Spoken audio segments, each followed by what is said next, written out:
Welcome to the Voodoo Power Podcast. Welcome to Plates and Pancakes. We're sitting down today with Coach Gibson. Coach Gibson is the owner of APG Strength. She's been in the private sector for 11 years, and she's in year 5 of running her own facility. In 2023, the business grew enough that her husband joined full-time. Coach Gibson has an exercise science degree from Carson Newman, where she played soccer for 4 years. Gibson is a certified strength coach specialist and the director of the Southwest Speed Lab for Universal Speed Rating. So welcome to the show, Coach. Thank you. I'm excited to be here. Yeah, we've been working on this for a while, and both of our schedules finally aligned enough that we could sit down and have this discussion. Now, when we were setting up for this, I get to talk to all sorts of coaches, and a lot of the focus is on males. I've branched into females more because I'm noticing a shift in the gym. The shift is that some of the males have gotten a little complacent. I think success caused complacency, and the males have backed off, but the competitive edge of the females in my area is so high that they're starting to come into the facility. The unique thing about your facility was it started mostly females. Mm-hmm. I think you told me it was like 70-30 or something like that when you first started. Mm-hmm. What was the draw? I think a lot of people would be interested in getting more females in their facility. What was the draw that brought so many females in? Yeah, that's a great question. I think first and foremost, just being a female strength coach is a bit of a rarity. And so it allows me just simply by being a female athlete and having been a female athlete to be able to connect with these young athletes, these girls that have never been in a weight room or maybe we're a little bit intimidated by the weight room, initially. And then just the contacts and the connections I had were primarily with soccer and volleyball. And so that's really where we started in terms of our athletic base.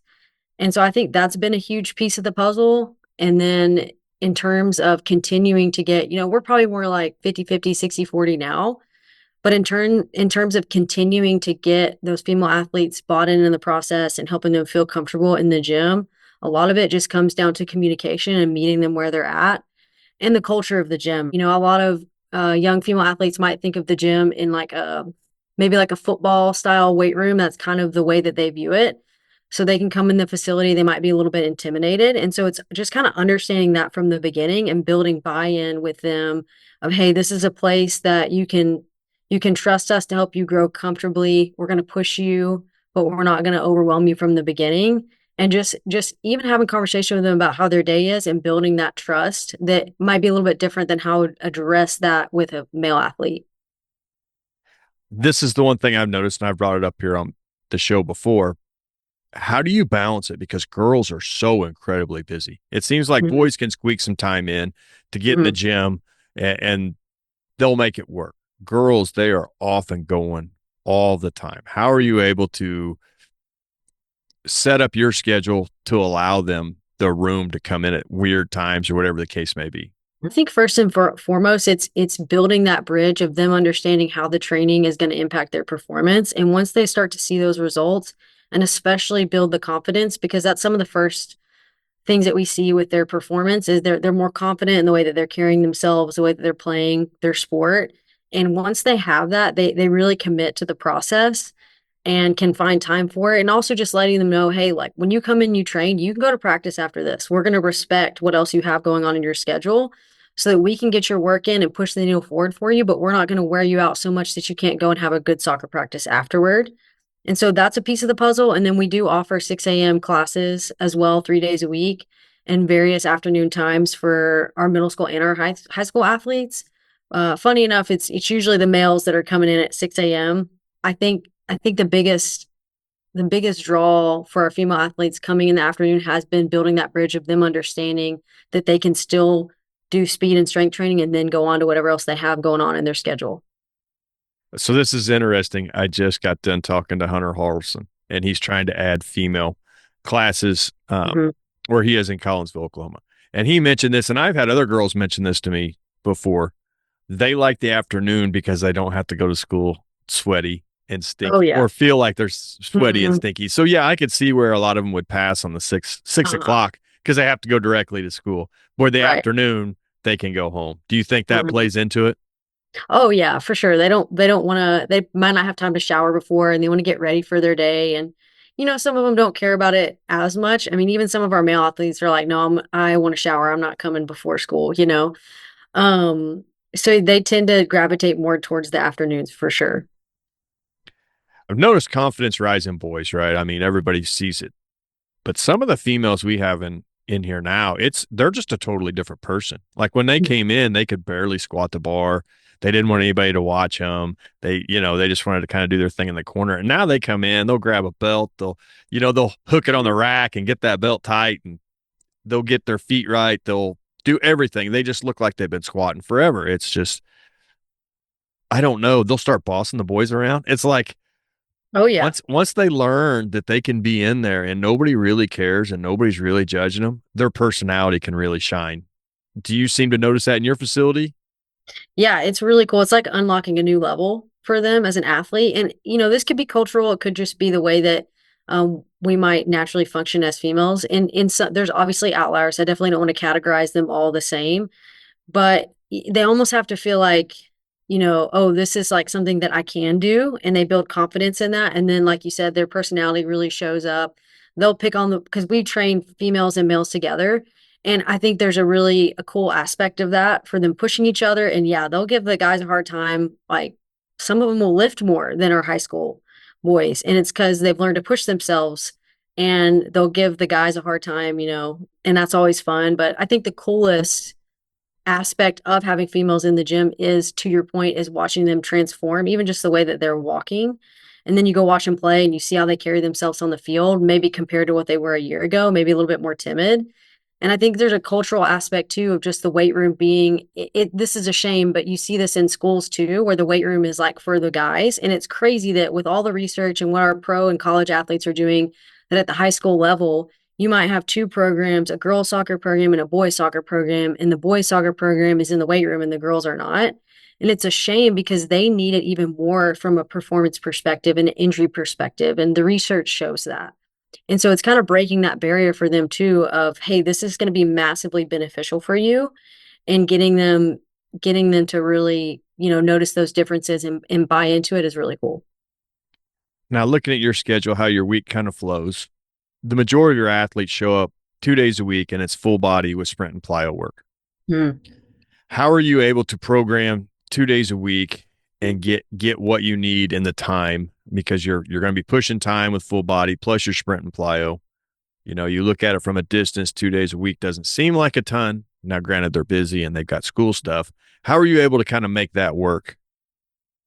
Yeah, great question. And we have to balance that because if it's very rare that we're going to get athletes that have the schedule to come in 3 or 4 days a week. And when they do, obviously they progress faster than the 2 days a week athletes. But when they come in, we're going to spend half the time working on their speed and plyos and then the other half of it in the weight room. And we also have to take into account their schedule for the week, right? Do they have a game the next day? Did they do something in the weight room with school? Did they sprint at school? What practices have they had? And so we have to be really adaptable. So I'll say that from the front end is I might have a plan for the day, and then some athlete comes in and tells me something they've had going on, and I kind of know I have things in my back pocket. I know what they need to work on. Hey, this is going to be our priority today, and just being willing to shift. From a programming perspective, I write a 4-day split, and we have a makeup lift day that's actually been really nice because we can plug and play what the athlete needs the most on that day when they come in. And in terms of just a simple answer with the programming from a strength perspective, is we're going to squeeze as much juice as we can out of a compound lift. We're not going to program 5 different exercises and have them go not give 100% on those exercises because we're just trying to check a box. For example, if we've got a back squat written for the day and we're going to build to a heavy 3, and it might take them 7, 8 sets to get there. And if they're still not there, and I have single leg RDLs programmed after that, it's like, well, we're going to get more, we're going to squeeze more juice out of this movement and take the time to do that. And if you have to stay 5, 10 minutes after class, they're willing to do that because they know how it's going to affect them, right? In terms of the benefit, but it's just keeping it really simple and putting the priority where the priority needs to be within that session. Now, you just mentioned you kind of know what they need. So I know how incredibly busy it gets when you're running your own facility. The hours never stop. You've got to make room to get those classes in all through the evening. But how does that look getting out and seeing your athletes? I mean, some of that is running a private facility. People have to know who you are. And then your athletes need to know your care and that you're getting away from the gym enough to see them. How are you able to balance that on top of your your kids that are coming in the evening? Yeah, just having a coaching staff that allows us to be able to do that. You know, if we Tuesday is a big game day, and so sometimes I won't coach on Tuesday and I'll go out and watch games. Saturdays are great to be able to do that. It's a little bit harder now that I have a daughter because we have bedtime routines and all that. And so that's been a bit of a challenge kind of through this season. So more Saturdays are where I tend to go to games more frequently because that just can fit better. But it's definitely planning around my staff to be able to prioritize, hey, these athletes, you know, I've got 5 athletes, they're playing on 2 different teams, and this is the night they're playing each other. And that allows me to go see a lot of them play instead of just, you know, maybe if I know just a couple on one team. And then when we first started, our Tuesdays were slow because we had because athletes have a lot of games on Tuesdays, and so we didn't even have classes on Tuesdays in the beginning, and that would be a time frame that I would go and watch them play and get to talk to the parents and see what they're doing out in their performance. It seems to matter a lot to the athletes, but it really matters to the parents. Hmm. It does, and it strikes for a lot of great conversations too, because you watch them play, watch how they perform, and the parent will tell you, "Hey, I've seen a huge difference in this aspect of their performance that they may not just." You know, I don't get to see the parents all the time, especially with our high school kids that are driving themselves, and it's cool to hear that from them, and then be able to see with my own eyes, and this athlete maybe they were really quick, but they're struggling in terms of being able to decelerate quick enough and change direction like they need to. Maybe we need to spend some more time on that or get them to come to the gym. Hey, come to the gym on Mondays because that's what we're going to work on. So there's a lot of benefits to it. Now you were on the podcast with Darren Hanson, and I always enjoy talking to him. We'll text back and forth, and he was on the podcast. But some of the things you guys got into were very interesting. I think it's deeper than just sets and reps, and it makes for really good conversations. But athletes and negative feedback, how are you able to manage, at least in your facility, what the athletes are hearing? And while it can be constructive criticism, seems like if you're not careful, that stuff can shift to a more negative tone or inflection, and then you're going the wrong way. How are you able to have a conversation with an athlete about what's needed, but not let that get to a point where the athlete feels a little beat up after it's over? Yeah, this is a huge coaching skill, I think, and you'll see this with younger coaches, right? They kind of word vomit what they're processing in their brain at their athletes, whether it's trying to get them to do something in a particular movement or something they're trying to change in maybe their behavior or their attitude. You have to process it before it comes out of your mouth. So it's like I'm going to identify what I'm trying to get them to do, and then I'm going to figure out what's the best way that I can communicate that to them in a way that makes sense. And to your point with the negative feedback, we always want to put a frame it not like a cheerleader of like, hey, that's okay. And you know that rep was horrible. It's like, can I give them feedback that's going to stretch them to do better in that rep without just tearing them down? And I think you also have to know your athletes. Like if an athlete does something and you want to, let's say you're coaching a big group, you can't just yell across the room at particular athletes of, hey, we need to do this better. Some of those athletes really need to have a one-on-one conversation because it might embarrass them, especially when you have a mix of males and females. So the other piece of that is knowing your athlete, identifying the problem and what we're trying to fix, and having an awareness of what's going to motivate them. Some of them will know immediately that they need to improve. Let's say they're doing a sprint and they could feel themselves hitting out in front of their body. And I look at them, they get done with their run, and I'm like, you know what you need to do, right? And they're like, yeah. They don't need me to tell them that again. I get that for sure.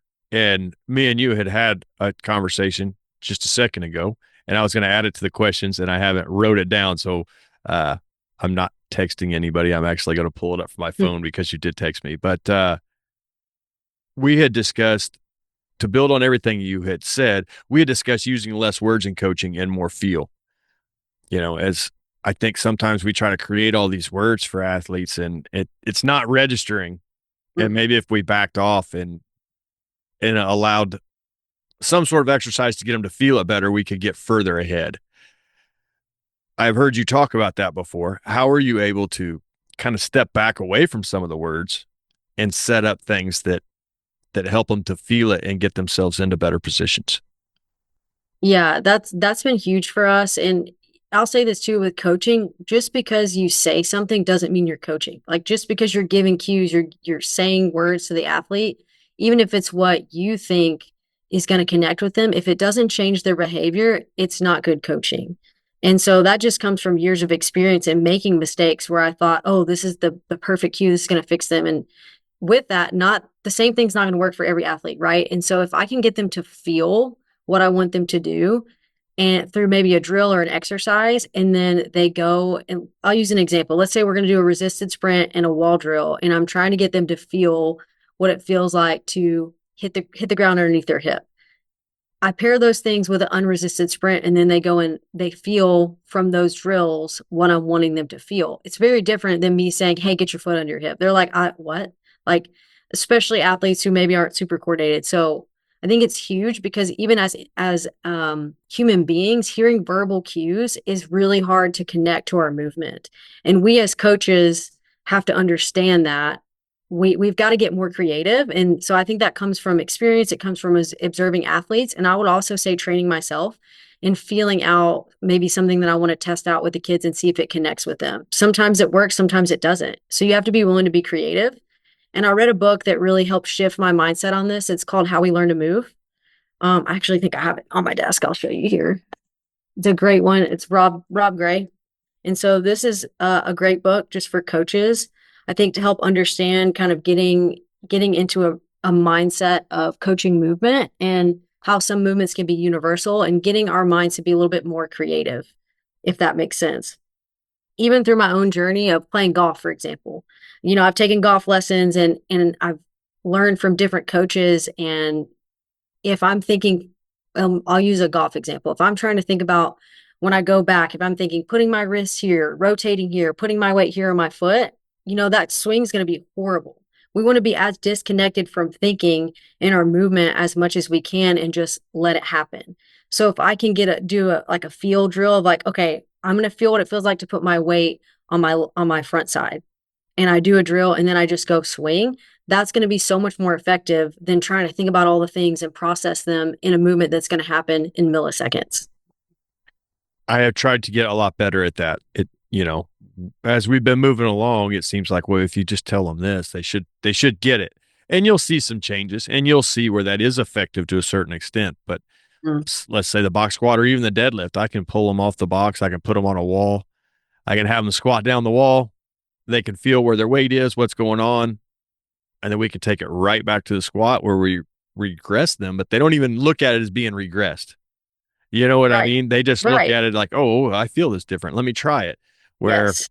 in our mind, we're like, yeah, we're going to regress this just a little bit and see if we can get the carryover. But in their mind, it's like, oh, he just showed me how something felt. So it seems Mhm. to work way better. Yeah, and that's the art of coaching. And I'm not saying we don't ever use like quick verbal cues and explanations and even video analysis, but if the majority of your coaching is just saying things, then we're missing out, I think, on making big connections with our athletes that can accelerate the learning process. Athletes with good body awareness will spoil you. Yes, yes. You work with higher level athletes, and those things can work a lot better than having to break it down so much. One of the first kids to the gym was a high level wrestler. And like we worked on his deadlift form. We got that better. And then you go and watch him next Saturday and he's just throwing kids. Then they look, I mean, it's just amazing how quick he was Mhm. able to take that exercise directly to the mat. Other kids, they can never correlate that this exercise is supposed to build the strength I need to do this movement. It just takes so Mhm. much longer. And that's a good point too. Is if you can connect it to a movement that they're doing in their sport already, I think that also helps bridge a gap. Because again, it's like a field. You know what it feels like when you do X when you're playing your sport? That's similar to what we're trying to feel here. And they're like, oh, okay. The visual learner to the athlete that only needs a short explanation. How are you able to identify what athletes what? Yeah, I think that just takes reps and time and making mistakes of if you give them a verbal cue and they don't get it, or a visual cue and they're like, what? Then, you just have to be able to pick up on that. And that's a good point you bring up too, is understanding all the athletes are individual.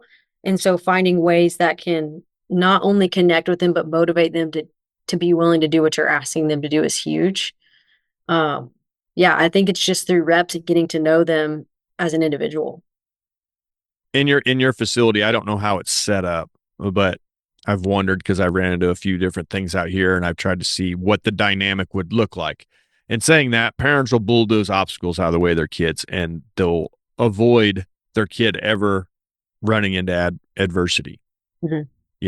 I know the vibe of the room is one way, but if you throw a parent or two in that's kind of a little bit of a bulldozer, the whole vibe of the room shifts and goes away.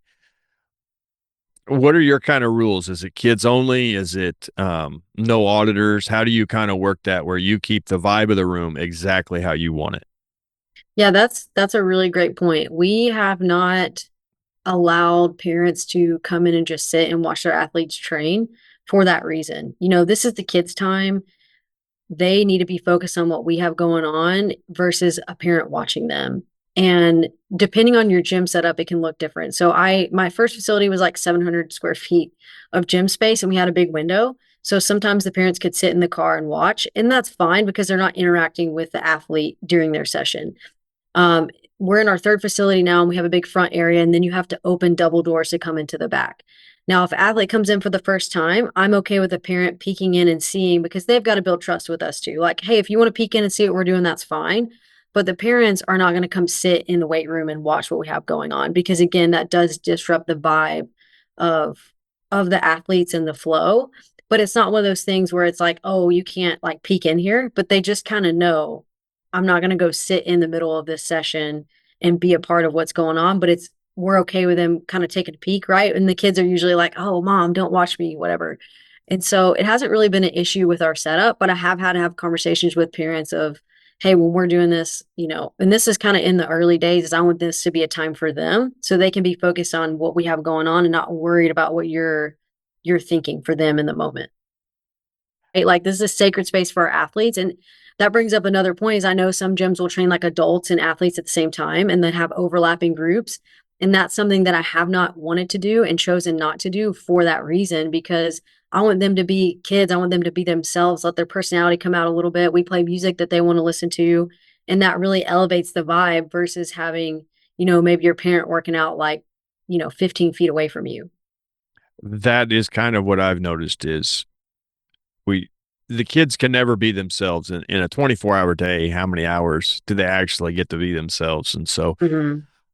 if you do have a facility or you do have a place where kids are training, you try to set it up where they can come out of their shells. But the minute you put a parent or something in there, it totally gets thrown for a loop, I guess. You get to work with universal speed rating. How did that begin for you? What led you to decide you wanted to add the speed side and you wanted to use universal speed rating to help you with that? I opened the gym in 2021, and from the beginning, I knew I wanted to work on speed with our athletes. And so I just honestly started from seeing Les Spellman's videos on YouTube and learning a lot of the stuff for myself. They launched the Speed Lab program, I think in 2020 or 2021. I think it was 2021. And then we became a Speed Lab in February of 2022. And it's evolved so much since we started, but just short, simple kind of takeaway answer to that question is when we first started with them, it helped us really portray our messaging more so from a marketing perspective that we're the gym you go to if you want to get faster. And this is how we're going to track it through this data platform. By joining them, what was the benefits? What did you see? Maybe as somebody that kind of understood speed, but maybe not enough to brand yourself that way. Mhm. What tools did they really help you with that kind of launched that as a speed gym? So they first of all they're seeking to quantify what speed is, hence the name universal speed rating through a 10-yard fly. So a lot of the language is what's your miles per hour? What can you get on a 10-yard fly? So the athlete's going to build up depending on the space you have. Could be 20, 30 yards into a 10-yard fly and that's their miles per hour, their top speed score. And that was the focus and still is the focus of a lot of the branding. And so when we have the conversations with parents, that's what we talk about. And they can understand that miles per hour score a lot better than, hey, so and so ran a 4.840. unless you're in the football world, most of these team sport athletes can't really understand what that means in terms of their performance. But we can set really good goals of, hey, if you're a female soccer player and you're in high school and you're running 18 miles an hour, that's really good. If you're at 16, okay, we need to get your speed up. And so it's very easy for them to digest. And then with that, they have all kinds of courses and they're actually redoing their certification and their courses, I think this year, and it should launch, and it really breaks down all the different aspects of speed. So acceleration, they get into deceleration, top end speed, change of direction in ways that you can quantifiably teach that and test that. That's really digestible for coaches to use those drills immediately in that language with their athletes. It's not ambiguous. So it really gives you the tools to set up a good holistic speed program. And now they've expanded to where I can put all of my testing metrics in the universal speed rating. So whether that's a 5-10 yard, whether it's a 10 yard fly, a 5-10-5, even a back squat and jump, I can put whatever I want and it's going to go into that athlete profile. It's going to give them a graph with their progress. And then it's going to rank them based on all the athletes that I have tested in my community and give a little graph. So if let's say they're in the 95 percentile for their speed, but they're in like the 60 percentile for their 5-10-5. Well, we can quickly identify and have that conversation with a parent of what direction we need to take them in terms of their performance. It also will rank them based on their top speed universally. So everybody that's in the system, not just within my community, but based on their gender and their age and their sport and where they rank with their speed. So it gives some feedback, and then parents know from across the country. So if you're being recruited somewhere even away from where you live and you've never got to experience what those athletes look like, you can kind of hop on there and see, okay, this is what you're going to compete against. Yeah.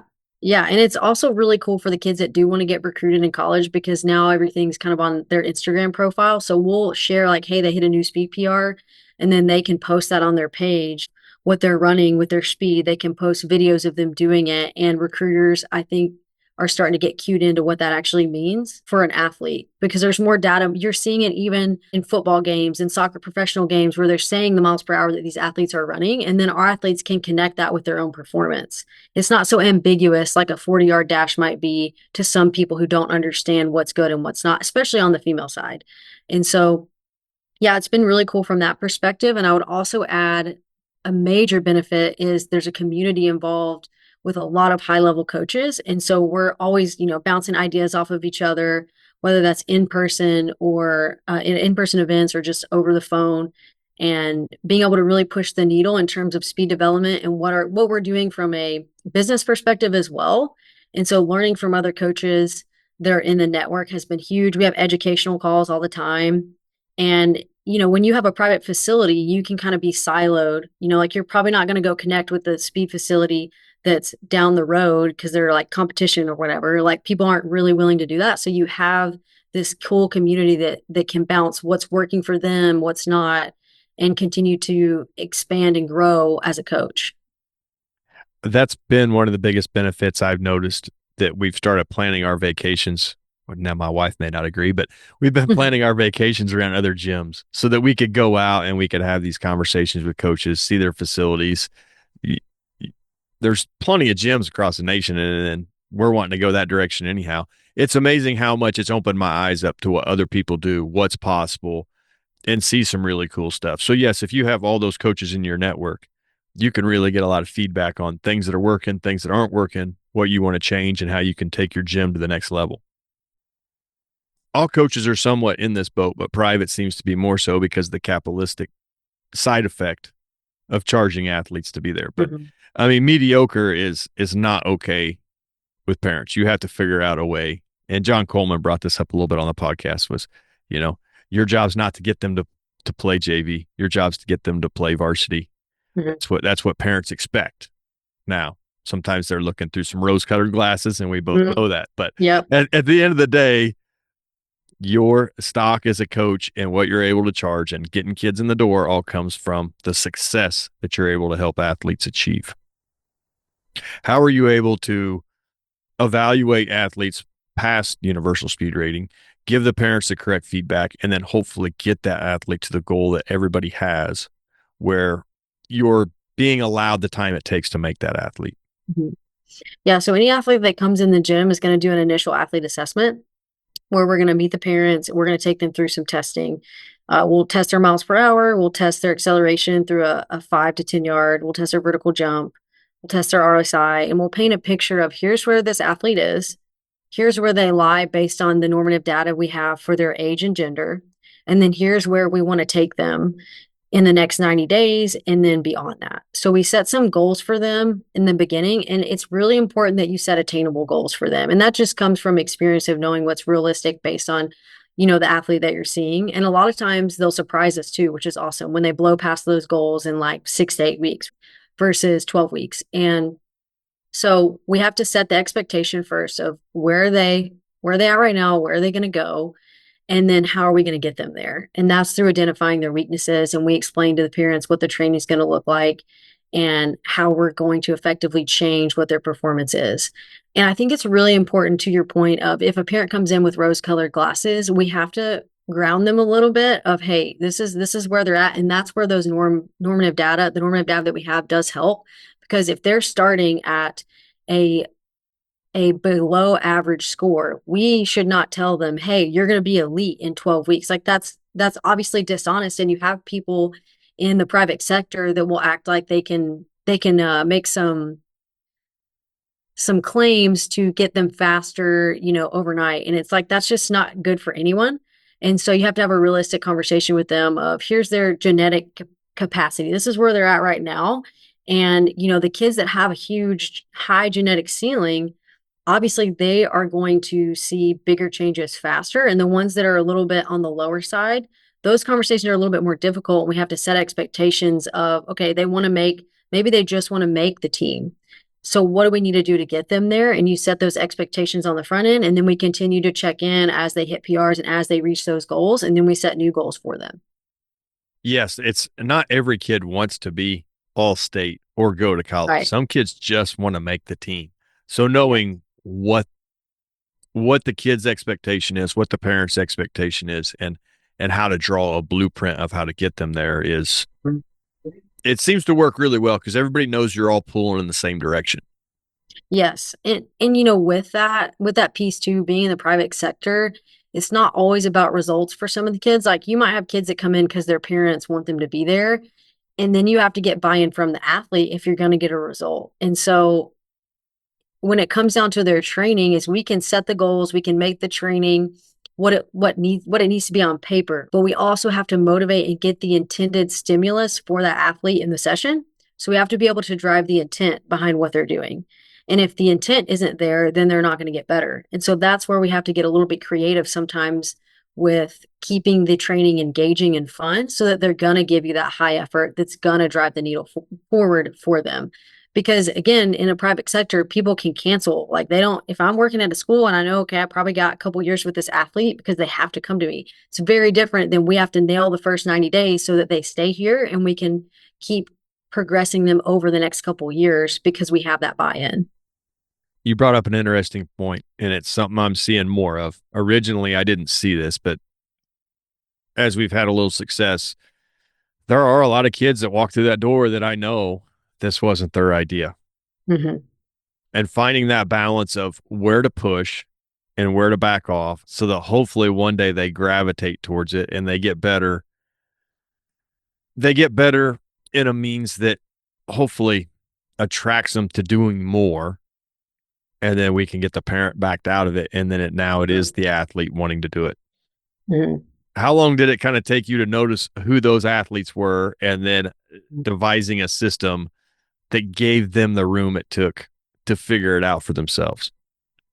Yeah, my favorite feedback to ever get from parents is so and so loves coming because it's so fun, or so and so hates that they can't be there right now, maybe because they're in season because they enjoy it. That's the best feedback you can get because if they enjoy the training process, they're going to keep coming to you.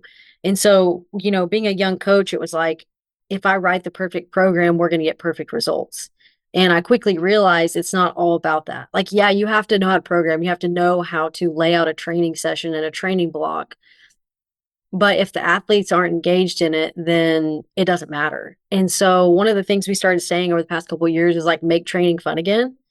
And being able to find creative ways to get them engaged in the training made a huge shift in our business probably 2 years ago. So I would say it took me a couple years to really latch onto that and be okay with, like, for I'll give you an example. Like, we have 6 a.m. classes. When the kids come in at 6 a.m., I mean, they're dragging. And you have to find a way to get them going and get them ready to work out. And if they're going to sprint, like, you can't take them through a vanilla warm up, right? We're going to play a game. And the game can be very, what's the word for it? Like, they're going to start kind of slow, and then they're going to gradually build into the intensity of the game and get things going. You play that for 10 minutes and then they're ready to go. Or another example is, if I want to get a vertical jump stimulus out of my athletes, we do something called send it jumps where they can basically run in and jump over a hurdle. Like, it's pretty simple, and it's finding ways to get creative to get those outputs up that we want. And originally, maybe you want to program like just a standard vertical jump or a depth drop or something. And those are all fine. But if I can find a way that's a little bit more engaging to get that same stimulus, then the kids are going to put a lot more effort into that movement for the day. Yeah, it seems like if you don't change it up or you don't find that little extra, it just gets to be a routine. Yes. Even if it's the perfect thing, we used to do, and we still do these things, but like an A series, speed warm up, or even the Bounce Fire series from Brian Cool, it's great. But if the kids do that like week on week, end over end, like, they're just going to get the engagement's not going to be there. And so you have to recognize that as a coach of, this drill might be great, but if they're not putting the effort into it, um, week after week, you got to change it. We've been talking about jumps and we've been talking about sprints and kind of the speed stuff. Well, that's the aspect of training that is affected the quickest, Mm, both good and bad. With rest, you see your numbers go through the roof. But if they hit the first part of their season and it's a conditioning cycle that coach is putting them through, or practices are long and hard, those are the first numbers to take hits. mhm. How do you navigate that conversation with the athletes? One, because they know their numbers and they see them dropping, and then two, the parents, like, hey, that everything will bounce back, calm down, this is just a new part of the season and this is actually showing how much fatigue they're under. Yeah, that's very common, especially in the fall season, because a lot of athletes are in their sport right now. And it just starts with education of explaining these things are driven by your central nervous system, and explaining what that means in a very easy digestible way for them to understand what you're saying, and explain why fatigue is going to affect that, why their sleep, their nutrition, all those things are going to affect their performance in the gym, which can drive more conversation to those means of recovery. And I don't mean recovery like, take an ice bath. I mean, are we eating? Are we sleeping? And hey, you had a game last night. If they come in and their fly tin time is down below 95%, then we're going to move them to something else that can be productive for them, that's not so demanding on their body, but can still move the needle forward. And so it starts with education and then trust between you as a coach and them as an athlete, that you want the best for them and you're going to give them what they need for the day. You're not going to force feed them something when they're fatigued. And it's not just because it's planned for the group doesn't mean that every kid is going to do that based on what they're coming into you for the day from, right? If they had a game the night before or whatever, and just being keyed into that and having conversations with them. And then also letting the parents know too is huge, because they can, hey, why are they not getting faster right now? Well, they've had practice this many days. They've had games. Right now we're just trying to keep their speed or move the needle forward for them in a different way. And I mean, we've had kids PR their speeds during season, so that's not always the case, but just depending on the sport, if they're carrying a ton of fatigue, that's definitely a conversation that has to happen so that everybody involved, the parent, the coach, and the athlete knows uh, what we're working on and the direction we're trying to go, and be realistic about it. We've talked about a lot of conversations with parents. So how do you handle that where you're getting as much information out to as many parents as you possibly can, so not everything is a one-on-one text? Do you use Mhm. newsletters, mass texts? Are you emailing all of this out? How do you try to gain some of your time back so that you're not constantly on your phone talking to a parent? Yeah, that's a great question. So we use social media from an educational standpoint. We email each week, 1 or 2 emails a week that are driven towards education or something that we have going on in the gym. And then a quick text to a parent can really go a long way. And then if a phone call needs to happen, we have to be willing to make that phone call. And 9 times out of 10, that's been the best route to go with a parent who maybe isn't understanding what exactly is going on with their athlete. The phone call is going to be the best route, right? I can't call every parent, but it's not always necessary to call every parent and have that conversation. But they really value it because they see that you truly care about their athlete as an individual. You're not just letting them get left behind, and you just build context around why they might be seeing what they're seeing on the field or in their speed results. Now, we've kind of hit on this a little bit from different angles, but athletes get bombarded from messages from all sorts of places, their coaches, their friends, their parents, their own self-talk, and they can create this stigma in their mind that they're slow or they can't jump, even though that's not true at all. Maybe they were in a growing phase, or maybe they were tired, or maybe they just needed something tweaked to break through that little plateau they were in. How are you able to set things up where you can start helping that athlete maybe change the way they view themselves? Yeah, so we used to have some quote unquote rules in the gym, and one of them was you can't, like, don't say I can't. Say I what's the word for it? So don't say I can't is I can't do this yet. Or changing the framing, because that is very common. And I see this with teams that come in and maybe we're just doing speed testing and they're like, I'm slow, or I can't do this, I can't do that. And I immediately stop and I have a conversation with them, whether it's individual or as a group, and say, hey, would you talk to your teammate like that? Like, our self-talk as an athlete is very important.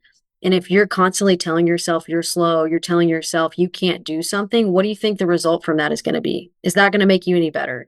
And a lot of times it comes from just like an insecurity, right? And so I think you have to have a conversation with them about it and try to reframe it for them. And they're not always going to pick up on that, right? But athletes that are coming to you on a regular basis, you start having those conversations and they stop saying those things. I mean, there were times where athletes would call each other out of not saying I can't, or not complaining is another one. Like, they would call each other out on not doing those things, and I didn't have to say anything because that's the culture of the gym.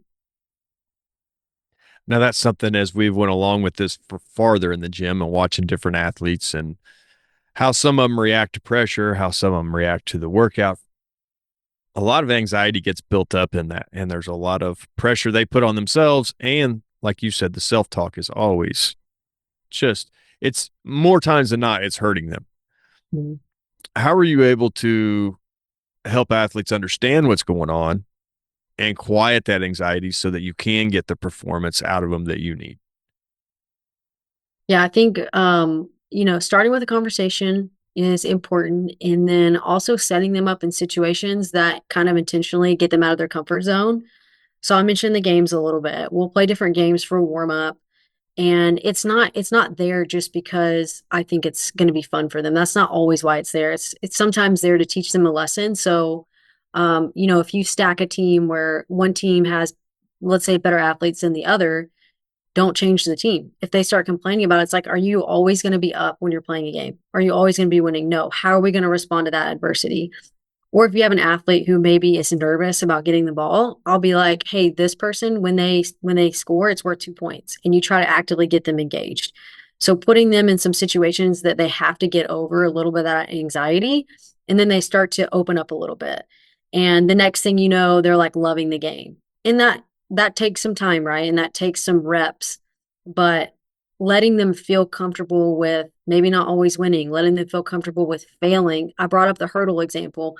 When an athlete tries to jump over a higher hurdle and maybe they don't get it, and they really try to go higher than what they thought they were capable of, we're like, awesome. That was a great way to fail. That was a great misrep because you're trying something that you might not be able to do. And sometimes athletes come in and they have this persona of, if I'm not going to be good at it, I don't want to do it. And that's not what's going to make them better as an athlete.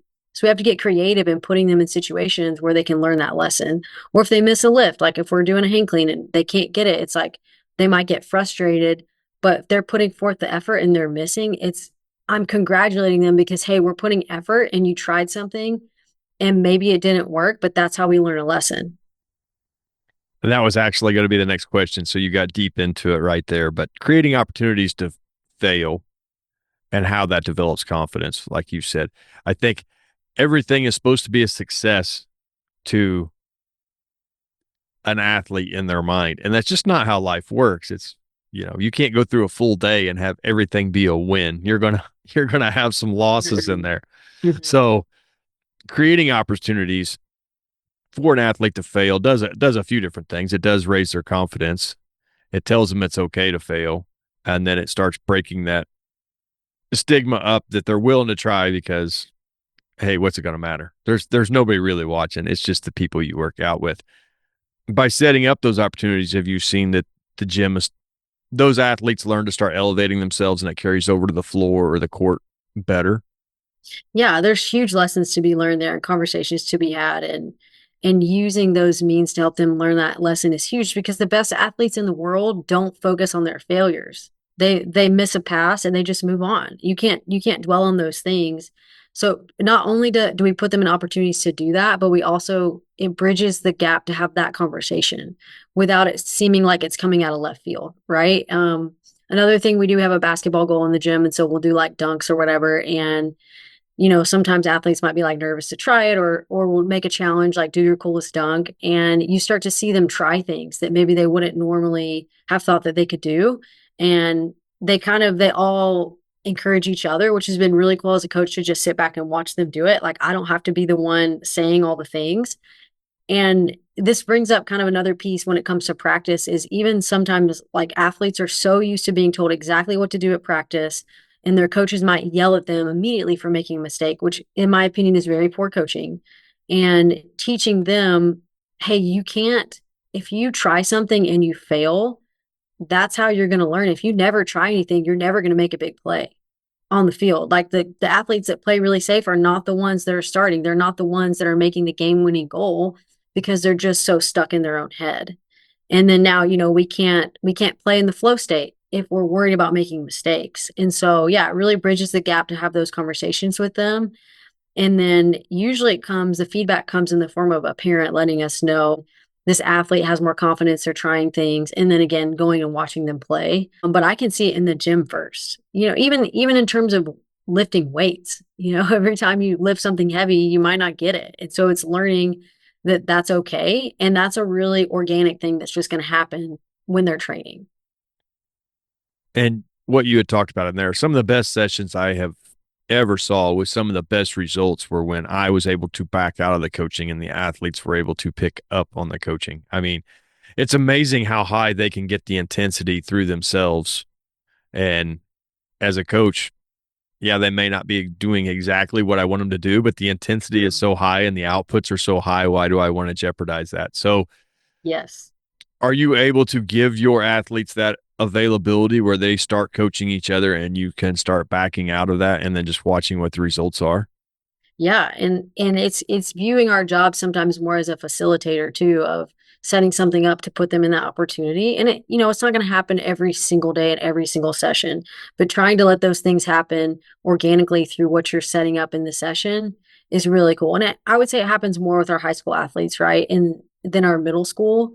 The middle school, not so much coaching them letting them like coach themselves per se, but them getting encouraging each other in a session is really cool, based on how you set it up and how they're interacting with each other. And I think that also builds a lot of confidence when you have males and females working out together and kind of having the same goal is everybody's here to get better. And seeing them cheer each other on is really cool. And I think that that builds their confidence and their comfortability. Going back again to, your females in the weight room, building their comfortability that this is a place, a safe space for them to be in, be themselves, and to work hard. Now, as far as the weight room goes, we've talked about, French contrast and using isometrics, with the plyometric movement. And we've talked also a little bit about some of your heavy lifts, some of your compound movements that you pair with the plyometric movements as well. So the French contrast and the isometrics is something I have not tried a whole lot of, but what benefit have you seen out of stacking those two together? Yeah, so it depends on the level of athlete we're working with. Usually we won't go full French contrast method because that's going to be a little bit more from a training take a little bit more time and proficiency from a training perspective. So we'll use that more with our college and pro high level athletes. And then middle school and high school, we're almost always pairing a movement, like a loaded movement with an unloaded movement. Just simple post activation potentiation stuff because they're going to get more in that shortened time frame. Like I said, if I have 30 minutes, 25 minutes, whatever in the weight room, we're going to try to get squeeze as much juice as we can out of that. And when we pair it, you're going to pair a similar movement pattern from the loaded to the unloaded movement and get them to express power in that plyometric after they've loaded a similar movement pattern. And so it's helping them understand too how to actually produce power in that and driving the intent behind the training. And so, yeah, it's a time saver. It helps develop them better. And it's going to look different based on where the athlete is in their developmental cycle. So, what have you seen pair up that may seem odd but works really well? Ooh, I really like a overcoming split stance ISO. So the rack's going to be between the legs. You're pulling into the rack paired with a lunge jump with switch. So they're going to pop off the ground, then they're going to switch, and then they're going to stick the landing. I love using that one. And that one might not be as traditional as a back squat and some sort of vertical jump. So I like that a lot. And then with our middle school athletes, even though this isn't under the technical terms of what you would call a heavy loaded into an unloaded movement, but doing Bulgarian split squats with our middle school athletes into just a basic split jump. Actually, another one I've done with teams and stuff as well is a power clean into a sprint. Just kind of gets everything in the nervous system excited and ready to go, and then they'll go into their sprint. And that doesn't always work out with our standard classes, but that's been a fun one to pair up that people maybe don't always pair together. Now, why do you think the clean works so good in the sprint? Do you think it creates that really long acceleration that they may not have had if they weren't able to associate that in the beginning? I think it's two parts. I think one is when you're doing a more of a complex lift like a clean, you have to be focused on the movement. Like they have to be keyed into what they're doing. And so it fire, in my opinion, a simple way to say it is it just fires their brain up better. And then they're gonna get a feel of doing something fast with little bit of weight. They're gonna rest a little bit and then they're gonna go into their sprint. And that doesn't, it's not a single leg movement, so it's not the exact same movement pattern, but it gets them to feel producing some force, producing it quickly, which is what's going to happen when they go and they start their acceleration on their sprint. Now, how do you balance your ollie lifts to your main movements? What does a night look like for a kid that's coming in? Are they going to hit a main movement, finish with an ollie, or is it a little more like a tier and there's a main focus? How do you set that up? Yeah, so it depends on the day. We like to do our ollie lifting either on a Monday or a Friday, and I alternate that depending on the training block. So we were just doing a hang power snatch. For example, on Mondays we were doing hang power snatch, and then they were doing an overload eccentric push up, overload eccentric pull up. So with the overload eccentric stuff, they're going to have weight, and it's going to be so challenging on the way down that they can't get back up. And because the hang power snatch is going to take some technical time, I'm not going to have time to also pair that with another compound movement in the day. So it's usually got to be on a different day than if we're going to squat or we're going to bench press or deadlift. And so it's just balancing the training time within the week to have that movement in. And I like it on a Monday because the kids are kind of coming off the weekend. Sometimes they're a little bit beat up and they're not really like quote unquote awake for the training.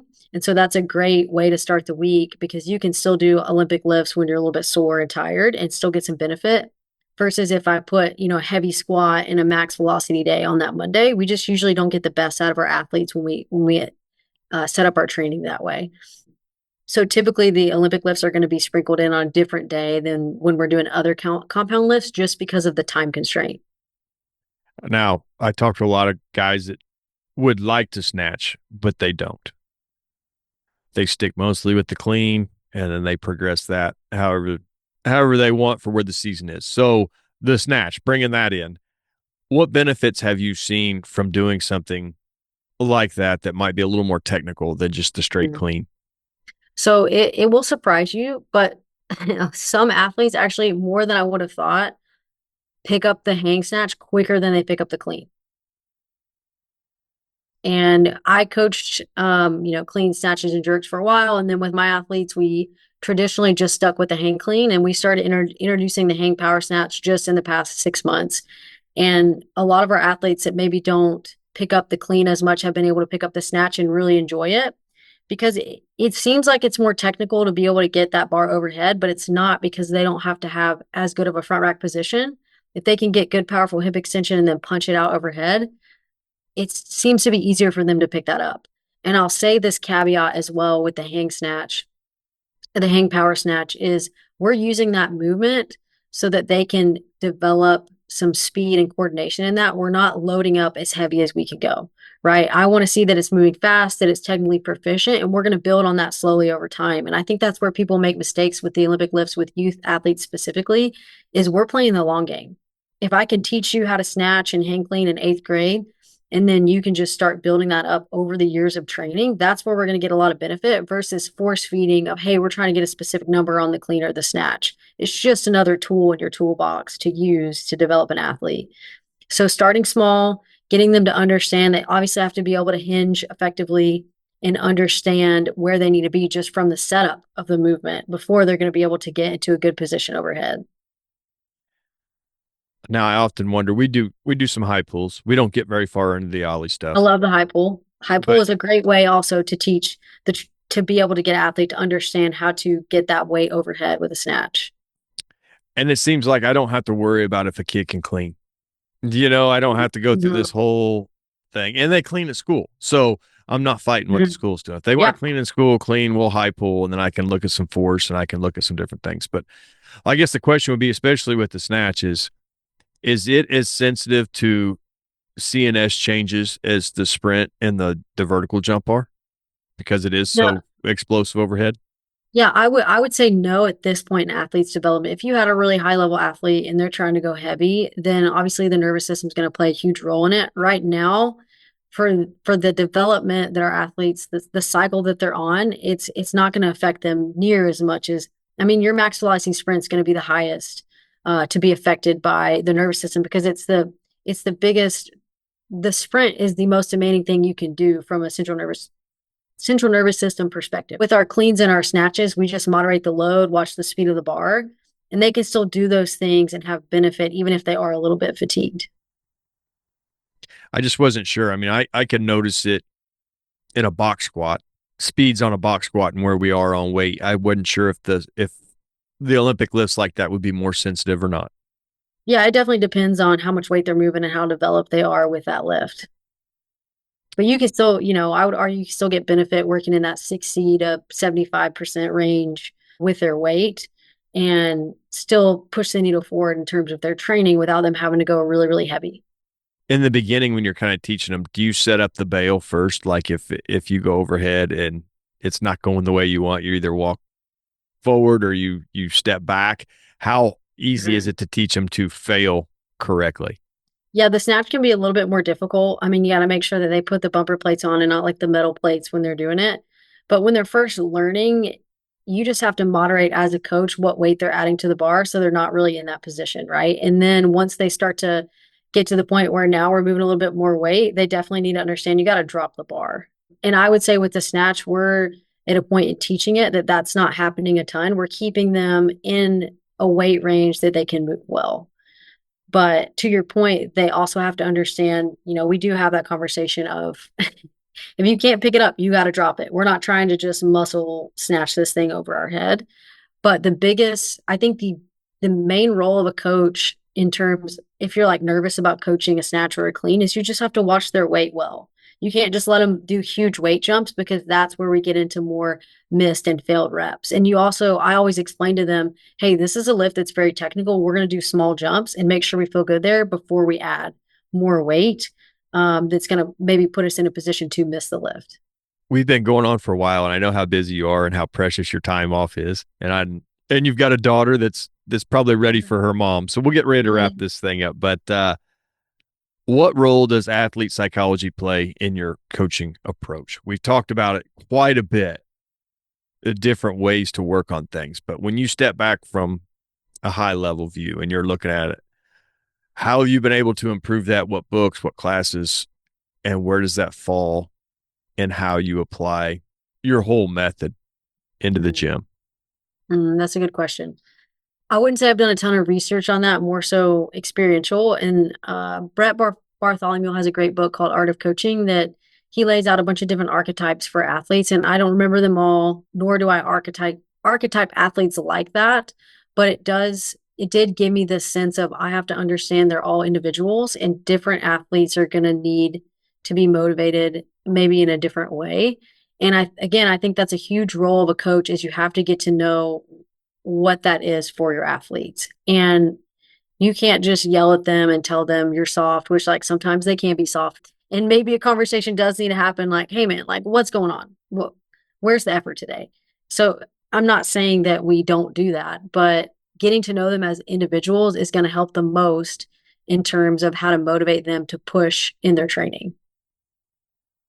That's something I've tried to grab onto more and more as I see different kids. It seems like in the beginning, everybody that shows up knows what they want, knows where they're going. You don't have to worry about it too much. You program good, they see the results they want, everything's happy. Then as your clientele grows and you see more kids they're needing so much more than just weights. Mhm. They need this whole aspect of their life that's missing, and you're trying to fill in these holes for them. It gets a little complicated on what's correct and what's not to try to give them Mhm. the experience that they need to be successful. Yeah, and just asking them about their day and what's going on in their life can go a long way in terms of building that trust with the athlete. And all of our coaches are cued into that. They all know that, we're coaching these kids primarily because we care about them. We want to be a good gospel influence on them. We want to be a positive light in their day. And it all starts with that. Like the sets and reps, like if an athlete comes in and they've had a bad day, if I have to take 30 minutes and have a conversation with them, that's okay. That might need to happen with whatever, because kids are dealing with so much these days, whether they have stuff going on at school, they have maybe they're coming from a home where their parents are going through a divorce and they're trying to navigate that, and or they're really upset because they're not getting playing time, and or maybe they didn't make the team, and it's like being able to have a coaching staff that allows us to, hey, step away and, hey, I got to talk to this athlete for just a few minutes or whatever and see what's going on with them before we get into the training session has been really cool in terms of what we've been able to do going from just me as the coach to having multiple coaches on staff. And even with that, our different coaches and their personalities connect with different kids better than another coach might. Like Blaine can connect at a higher level with some of our male athletes maybe than I can. And same thing with the females, or whatever, you can pick any example, and being cued into, hey, this kid looks down today, like what's going on? Someone needs to go, have a conversation with them. And that's kind of the soft side of coaching, I would say. And having emotional intelligence is the biggest thing in terms of bridging that gap with our athletes, is just being aware. And finding out how to set the conversation up where they're not on the spot. That's the Yes. And that's feel the like they're last thing like, they want. Yeah. because they got to be willing to open up to you too. And that might not happen, day one. And like I said, this is just like our passion. Shane and I and all of our staff, our passion is to be a light in our community. And we want the kids to know that this is a place that we're going to care about them and they can come and tell us what they have going on and we're going to show up for them. And it's not just a place that they're going to be able to get faster and stronger, but it's also a place that we're going to be like on their team. Yes, and as many teams as they're on, not everybody on their team is on their team. Yes. Yeah, it's very competitive. Yeah.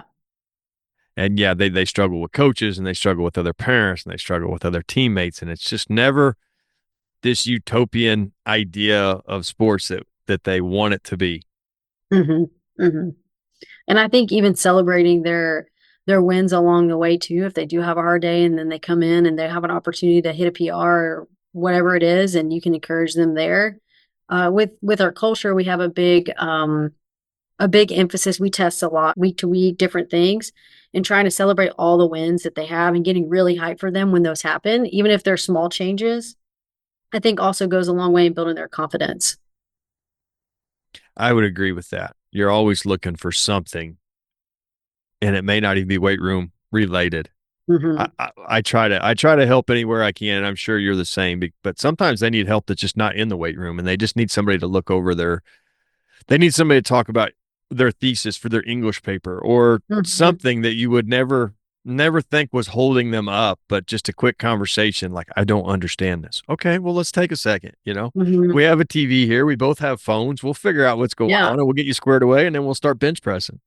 Yeah, and it's just so cool that the Lord has given us that opportunity to be that for kids. I wish I had it when I was playing and be able to show up for them in that way. And I think that because you're building that relationship with them, they're going to trust you as well with their training, like in helping them develop as an athlete. But if they don't know that you care about them as a person, it's going to be a little bit harder uh, to be able to continue to motivate them and build that buy-in. And you have just dogs that come in the gym and they're like all they care, they just care about the training and they're fine, whatever. Like I'm not saying those things don't happen. And those are the kids that they don't have issues with being motivated to be here. They show up, they know that we do 3 week training blocks, they know what lift they're doing today, but that's just that percentage of athletes is I find to be less than the other side of things where you've got to navigate some other stuff going on in their life. Yeah, when those guys come in, you learn to appreciate them for where Hmm. they're at because not every athlete that comes in is going to be ready for that. Yeah. Yeah, for sure. So before we let you go today, we'll hit on some more speed stuff because you guys have done an amazing job creating just really fast athletes and like you said you're part of the universal speed rating, but through all that you use a run rocket, you use a shred mill, you use different things to help athletes feel where they need to be. How do you decide when to program a run rocket compared to a shred mill compared to just straight acceleration work or maybe even resisted acceleration work? How do you program out what tool you want to use and where at in what cycle? Yeah, so we utilize them differently depending on the training block and what we feel like the majority of our athletes need. And they're going to work on different aspects of acceleration. A lot of youth athletes are going to experience a lot of benefits from some type of resisted running because majority of them are not producing enough force when they're sprinting, and that's why they're not fast. So we're going to utilize the weight room. But the shred mill and the run rocket do two different things, but they help us work on that piece of the puzzle. With the shred mill, there's different settings on it, so you can change the gears, and it basically adjusts the resistance and the incline. So gear 2 is going to be one that we use a lot. That's working on acceleration. It's working on athletes' ability to get into good positions in their acceleration and produce force.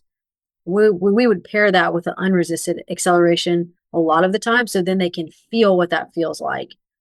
You can also adjust the setting, like I said, up to gear 3, and that's going to work on transition. So where they're transitioning from acceleration into top end speed can also be an area that athletes really struggle with, and being patient in that. So it's going to allow them to feel that. It's going to give us lots of opportunities to coach that. And then it adjusts all the way up to gear 4, which is going to be more top end speed, hips, feet are right underneath the hips. We're getting tall. We're feeling what that feels like. And then we can pair that with a fly 10 and then take those mechanics and that feeling into that sprint. But the first 2 gears of the treadmill, you have your hands on it. So you're really just focusing on the legs. With the run rocket is set up like a drag sled. You can just adjust the resistance with a knob instead of having to adjust the weight. So it works really well with a large group. And with that, we're able to also work on their upper body. And that's something that we can miss in terms of coaching speed sometimes, is how important that is for their timing. My recovery arm should be coming past my hip when my opposite foot is making contact with the ground.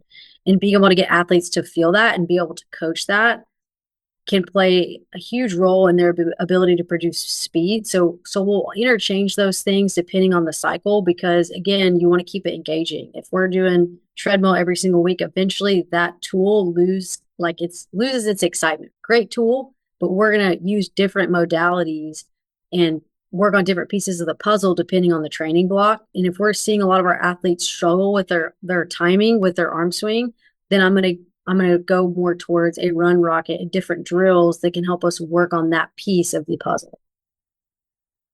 Run rockets are not anything I really had a whole lot of experience with. I've heard a lot of people talk about them. I just I think they'd be amazing to use and amazing to set up as opposed to chains and sleds. That's kind of still Mhm. where we're at. We're But hooking the you chains get, on. yeah, and that's what we used to use. And you can get so much benefit out of those things too. And I think that's where you can teach speed and develop athlete speed without all the fancy tools. We can't rely on the technology We need to be able to use our coaching brain and get creative. And these things like the shred mill and the run rocket can just make our job maybe a little bit easier. But you can get a lot of the same if you're doing banded resisted sprints, you're doing the sleds. It just might be a little bit harder from a feedback perspective, because you're not getting their speed, you're not getting their time to top speed. But we should still be able to coach. If you're a good coach, you should be able to, we could use those things to get you faster. The fancy tools just, give a little bit more feedback to the athlete. I've seen a lot of guys use a shred mill, and that would be an amazing tool to have. We're not anywhere close to getting one, but since you've added that into the gym, how has that helped your acceleration? It's been awesome because we can really coach the athletes on their positions and they get immediate feedback on time to top speed, if they were able to hold that speed, and how long it took them to get to top speed. The biggest benefit is it just drives a little bit more engagement in terms of the output that they're getting on the shred mill. And so we've had a lot of acceleration PR since we've gotten it. And I would say maybe a little bit more so, right, than the run rocket. It's a more in-depth piece of equipment in the feedback that you get, because again, a lot of athletes are struggling to get in those angles, and it just sets you up in that position to be able to produce more force in the run. But to the same tune, like I said before, like if we use that every single week end on end, the kids don't always stay as bought in. And there's nothing wrong with switching over to a run rocket, or even a drag sled's going to feel a little bit different. We also use push sleds. You can do marches and in different drills with a push sled or a sled sprint. It's working on some of the same things, but you're just giving a little bit of variety and what's the word, like novelty to what they're doing. Once you started putting these tools in and you're kind of tracking what's going on, were you seeing an acceleration or a top speed deficit? What needed the most work? Yeah, that's a great question. I would say acceleration. I sit through so many things and everybody talks top speed, top speed, top speed, but if you can't express the top speed because your acceleration is poor, what does that matter? Right. And a lot of team sport athletes are doing a lot more accelerations, decelerations than they are ever reaching top speed.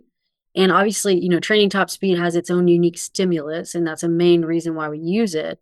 But if they're in poor positions on their acceleration, to your point, they're not going to reach a high top end speed unless they're just a crazy elastic athlete. And so we spend more of our time working on acceleration than we do on top end speed. And that you can recover quicker from that, anyways. But to your point, being able to really work on their ability to produce force, get in good positions from the beginning will help them reach a higher top speed. And it feels like anytime you're trying to learn something new. Now we've ran since we were little bitty kids. That learning to run is not necessarily something new, but starting to learn at the aspects of it, like this phase, the push and then the acceleration into that midpoint you were talking about into top speed. Now we're starting to think, and it seems like it happens so quickly that they can never feel it to learn it. But if you can slow it down through the tools that you have here, sleds, chains, shred mill, now they get time that they can start thinking their way through it and create that feel, because you can explain it all day long like we talked about earlier on in the podcast, but until they feel what it feels like to stay through that foot the whole way, it doesn't matter what you tell them. Right. And that's where the feel and the value of these tools come in. Being able to coach them through that and then set them free and let them do their thing without trying to coach too much when they're just trying to reach a top speed. And it really makes a connection of, oh, did you feel the difference there when you did that rep, on the shred mill? And then they see it also in their speed that they're getting on the shred mill data. Now in top speed, that you hit on it quite a bit, and that's the one thing I noticed with athletes is their hips in most cases never come in underneath them. And then the second they feel that, they almost fall down. Mm-hmm. So creating that feeling, what are some tools you use to get their hips drove in underneath them other than a fast speed on the shred mill? Yeah, using those coaching tools to be able to get them to feel that. We'll use a wall drill to help them understand where that needs to be, and then we'll pair it with some sort of resisted run. We'll do video feedback too, so they can see it. See, here's where your foot hit on this rep. On this next rep, Let's think about getting back underneath that hip. One thing that can also help is them thinking about the back leg actually to pull that back leg through the recovery leg, right? Like we think about acceleration a lot as a push, but if we can think pull as well, because it's not just being able to project our body, we also have to get into the next step. So if they project out too far and hit in front of their hip, what's also happening is the recovery leg is lagging behind, which is going to slow into their next step. So just educating them, letting them feel it, letting them see it, and understand where that foot needs to be. You also have athletes that aren't strong enough to really even get into that position. So that's another way that you can attack being able to fix that problem. That's an interesting point you bring up on the pulling. So we have a javelin thrower here. He's pretty serious, and he brought some video home of some stuff he had worked on at a clinic he was at, and we sat down and we watched it.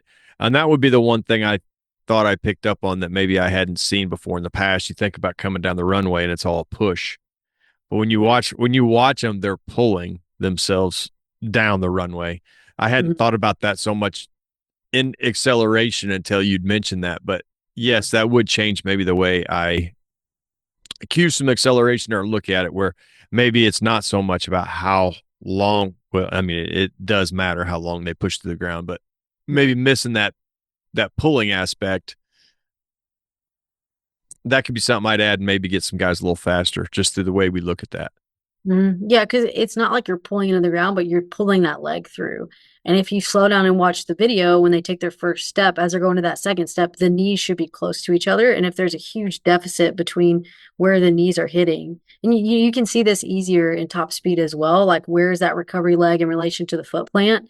And I've been playing around with this with some of our athletes, is cueing them to pull their back leg through faster, and it helps get them into a better position versus just the push. If they get extension out, but that leg is lagging behind, again, it's just going to take more time. So if they can think, oh, pull that back leg through, it's kind of an easy thought, just pull, pull. And then you can kind of see what happens if it helps them in their run. Just take a video of it. Yeah, now I'm starting to think about some things that maybe I've missed on. So I definitely appreciate that. Well, this is a new kind of a new area of things that we're working on as well, because a lot of people always teach the acceleration as push, which it is a push, but we don't oftentimes think about that recovery leg. We just think about, big drive out and push into the ground. But again, it can mess if they don't have good timing with the recovery leg. They're also going to they're going to hesitate before they get to that next step. Now, are you looking at ground contact times on their first two steps and see how long they are in the ground and trying to get them to be there longer on the push side of it all? We don't have technology that shows us, what those times are. I think that would be really cool. But I don't know that I would focus a ton on that with the type of athletes that we have. The cool thing about if you do use a treadmill is if they're sprinting or if they're using like gear two, for example, and they're spending a little bit more time pushing down, and they get a higher speed, cool, they understand that. Now, if they're pushing and then they also think about pulling through a little bit quicker, then their speed also goes up because it's not just one over the other. But no, we don't have any way to measure that. We're just looking at when they hit the ground, is it in front of the hip? Is it under the hip? Is that ankle collapsing into the ground? And if it is, if we're having a lot of heel drop, then they probably need to work a little bit more on the integrity of that ankle and understanding even through something like a sled push or a march where that foot needs to be, not letting the heel completely collapse. But yeah, we don't necessarily test that. Now you bring up a good point on the heel drop. Are you watching that through video analysis, or do you have something that's measuring where you can tell that heel's hitting? Yeah, just through video. Just through video. We can even do it when they're doing the run rocket and watch what's happening there and coach them there. Um, we don't have any, it'd be cool to have some specific tech on that, but we don't have anything like that right now. I wasn't sure what the like.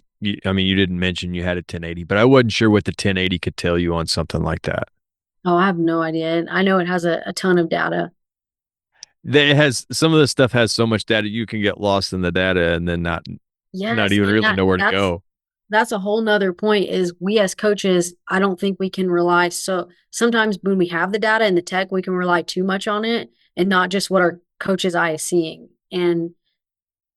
and be able to utilize that. Like the data, I mean, the tech is just a tool that we can use. And I think if we have too much of it, we can find ourselves relying too much on that instead of just coaching the athlete and getting creative with them. And that might be more effective than just, I mean, like you could do a force velocity profile on a 1080 and you could get all those specific numbers, but you should also probably just be able to watch an athlete sprint and you can deduce some of the things that they need to work on by just watching them run, especially with like middle school and high school athletes. It's going to be different. The higher end, more elite athlete is going to need a little bit more of that technology, and you can get a little bit more granular with what you're working on in that regard. And like anything, if you already have a bias, you're just going to look at the Mhm. aspects of it that maybe just make that bias even stronger. Yes. You don't really want to know some of the other things that may be pointing to an alternate way of doing things. Hmm. Yeah, 100%. Now, I don't know that, and there might be some people out there saying, "No, no, that's not right." I don't use enough tech to know. So Yeah. between a cell phone and some OVR stuff, that's about as far down the tech rabbit hole as we are. Yeah. Yeah, I'm sure there's tech is going to continue to evolve and be a part of coaching. I mean, it's evolved a lot even in just the past 5 to 10 years, right? And what we can do, and I think it can make our job easier, but we can't replace actual coaching with technology. Now, I'm not saying anybody's trying to do that, but sometimes, you can look at the data, you can look at your screen, you can look at all these things and you can deduce some great information, but I think the best coaches can look at the athlete and get a pretty good guess of what they're going to see in the data. The data is just going to confirm what you're already seeing. And I would agree with that. I would hope to. I think as you get into force plates and stuff like that, the data there can be so overwhelming that you almost need a separate degree just to sift through it. Yeah, I would love to have a force play. We don't have one. That would be very cool. I've been in a few facilities that had them, and even then, I don't know how much they're utilizing them, like to the extent that they actually can be used Mhm. Mhm. because of the time it takes and the analysis it takes and all of that. I think it's just a very surface level application. Yeah. I mean, if you're using force plates just to tell you your vertical jump height and where you're pushing, maybe there's other Yeah. ways to do that. Right. Right. They're a little bit more time efficient and cost effective. That's the whole thing. Yeah, the cost, how long it takes to figure out what the data is that you're actually looking at, and then getting athletes on there and getting the feedback that you want. I talked to a coach the other day. They use their force plates for RSI, but they can't do anything over 4 jumps because they can't keep the athletes on the force plates. Right. Right. So yeah, you have this amazing piece of equipment, but you can't use it to the extent you want to because it's not big enough. It's not Right. functionable. Hmm. Yeah, and that would be probably a poor use of that technology for that specific purpose. I think that 10-5 also carries over more to sprinting anyways. The 10-5 test you can do with like an output sports than just the 4 jump test. Yeah, and it just depends what you're trying to use it all for, and Exactly. and where if you're looking for deficiencies or if you're looking for readiness, game readiness, or what Yeah. it is that you're wanting to do with it. But Hmm. I don't have much experience with them. I've seen them; they look pretty cool. But like I said, we're still in the Stone Age here, so maybe one of these days. Yeah. Well, Coach, I appreciate it.